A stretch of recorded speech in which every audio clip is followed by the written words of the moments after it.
Hello everybody and welcome to Hammertime, Lea's Formula One podcast. I'm your host Lea and I welcome you to the second episode of the Hammertime podcast. Today we will discuss my predictions for the 2023 Formula One season.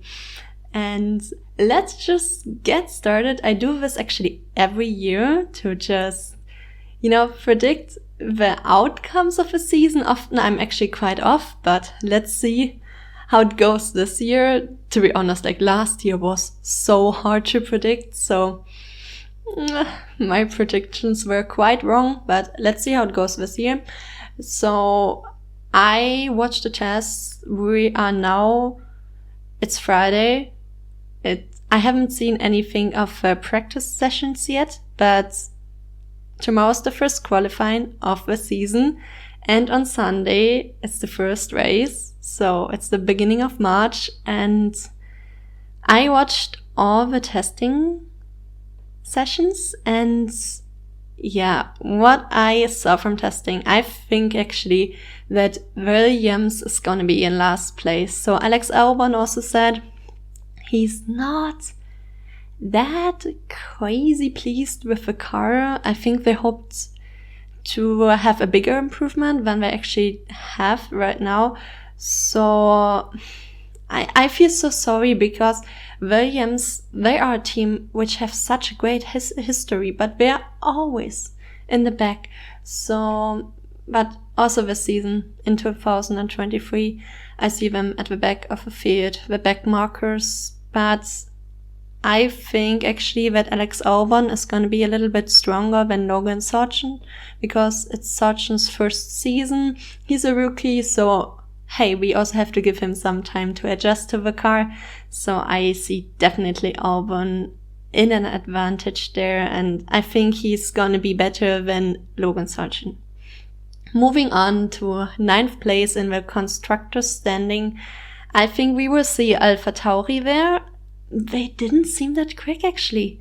Last season was already not that good. They finished 9th, which is definitely not fulfilling their expectations. I think they saw themselves in the midfield, but 9th is not that good, to be honest. So yeah, but I'm pretty sure that Tsunoda is actually stronger than De Vries. Although Nick De Vries, he brings a lot of talent, and I think it's so cool actually. He shows that you don't always have to be very young to start driving in Formula One.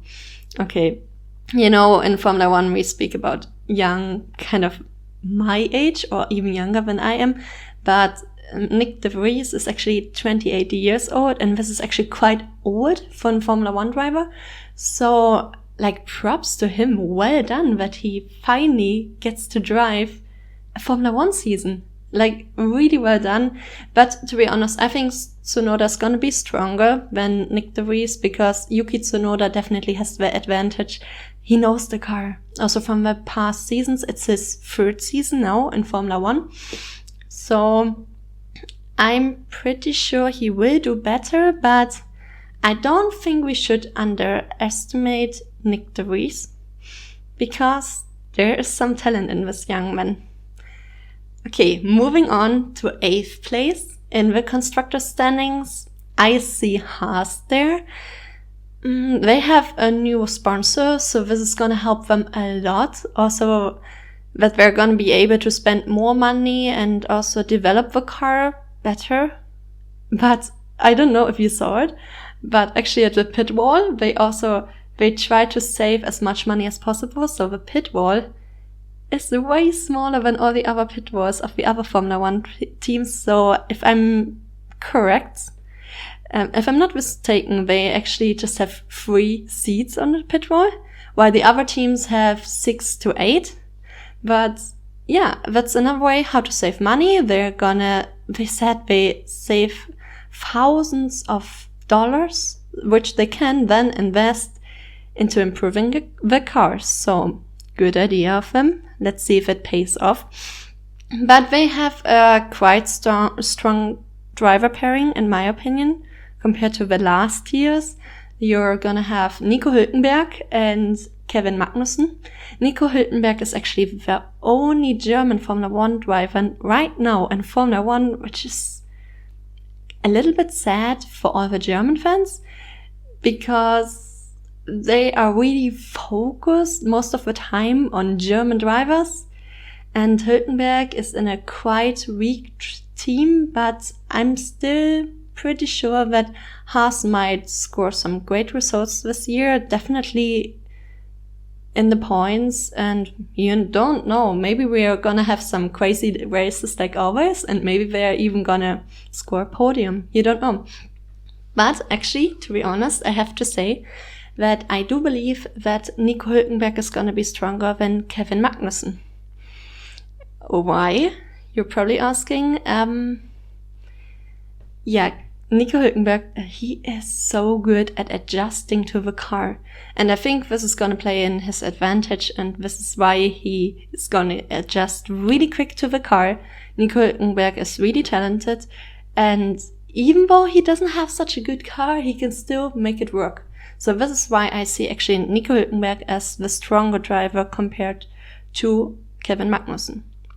Moving on to 7th. I think there's gonna be Alfa Romeo. Okay, let's talk first about the livery. Alfa Romeo has a pretty cool livery. I like it. They look so cool with the black and the reds. Definitely a plus for me this season, but you know, the livery doesn't decide how quick the car is. But Valtteri Bottas seemed really happy. He was walking around the paddock with a smile on his face. So I think this means a good thing. No, also if you look at the test results, they seem quite strong, and last year they were so good, but then, especially in the beginning of the season and then at the end, oh my gosh, they didn't develop it that well. The car wasn't really that good anymore, but I think if they can keep this momentum, they might actually be good contenders for the midfield.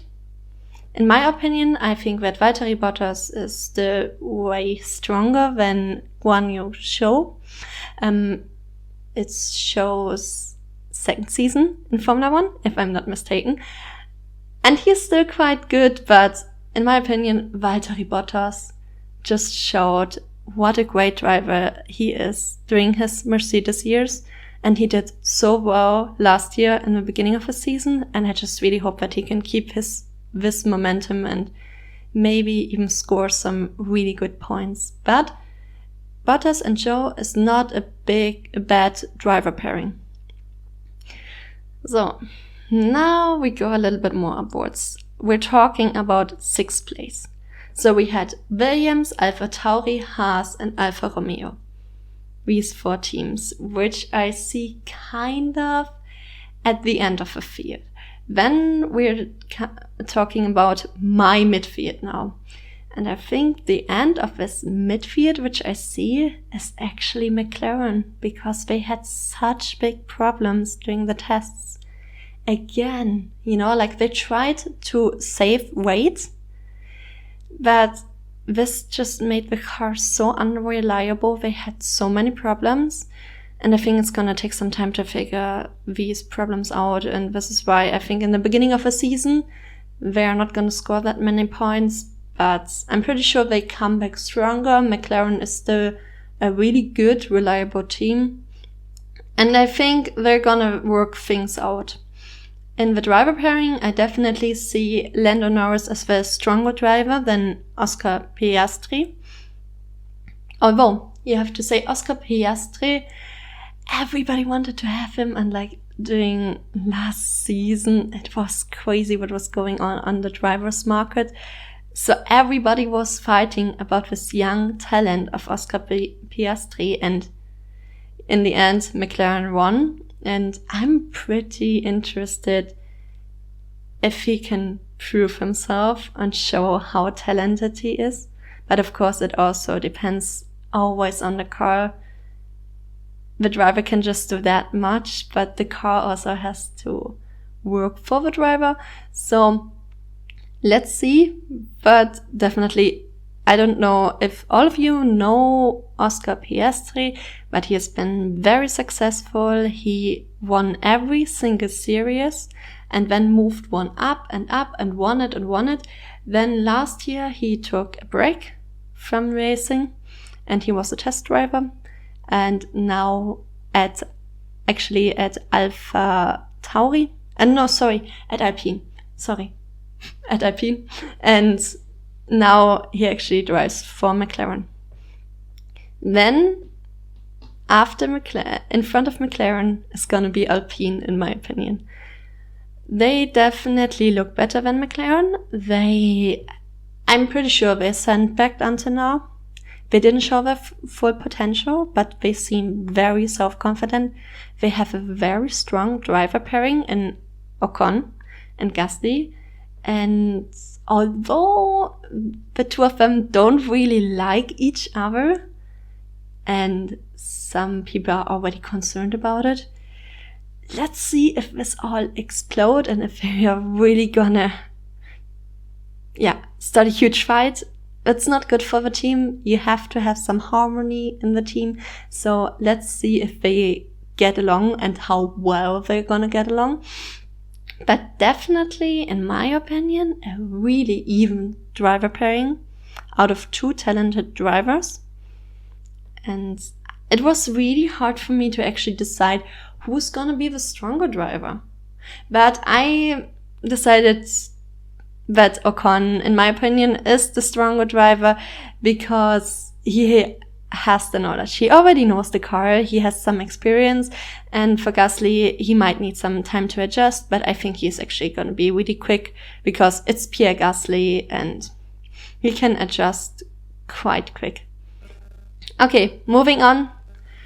4th place and the best of the rest, in my opinion, is Aston Martin. Who would have thought this? Like, seriously? They were smashing the tests. I know Lance Stroll couldn't drive during the tests, and they had to pull out the test driver for it. But still, the Aston Martin is so quick. Fernando Alonso showed great stuff, and I'm really interested how it's gonna unroll. If we're gonna see Aston Martin winning some podiums, maybe even winning some races.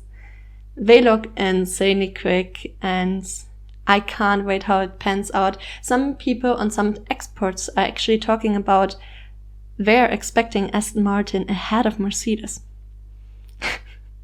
I don't dare to say this. I still think Aston Martin is going to be 4th, but best of the rest, and wow, they seem strong.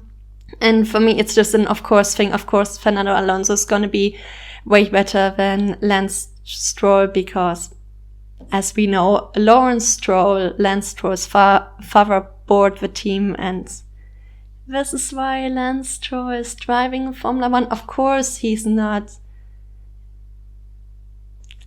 untalented. He still has a little bit. He can drive a car, but yeah, Fernando Alonso, in my opinion, is definitely in the lead, and I think he's gonna be the stronger one of the two drivers. So, moving on to my top 3. Okay, it's not a big surprise, and it's probably not that interesting, but of course, top 3, Red Bull, Ferrari, Mercedes. Yeah, these 3 teams are my top 3. And I want to look a little bit more into it. So I want to look at the drivers, how I think the drivers in the end, how it pans out.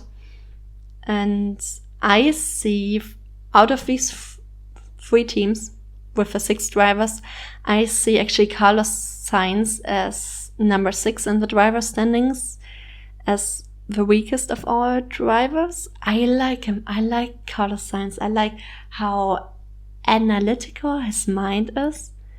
And he's always thinking. And last season, he did some great strategies for himself. So he didn't listen to Ferrari, what they were saying.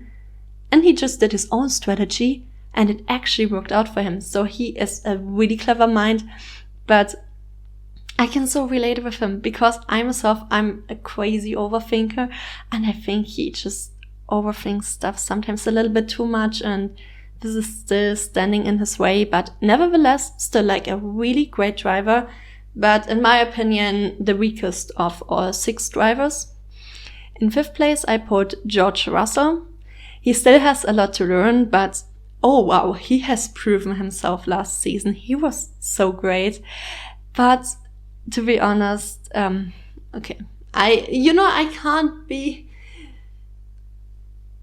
I'm a Lewis Hamilton fan, so I see Lewis Hamilton as the stronger one. Although he had some struggles last season, still George Russell is for me in 5th place. In 4th place, I see Sergio Perez, although I think Red Bull is so insanely strong, but my opinion, Perez, sometimes he has really good races and some races are just not that good.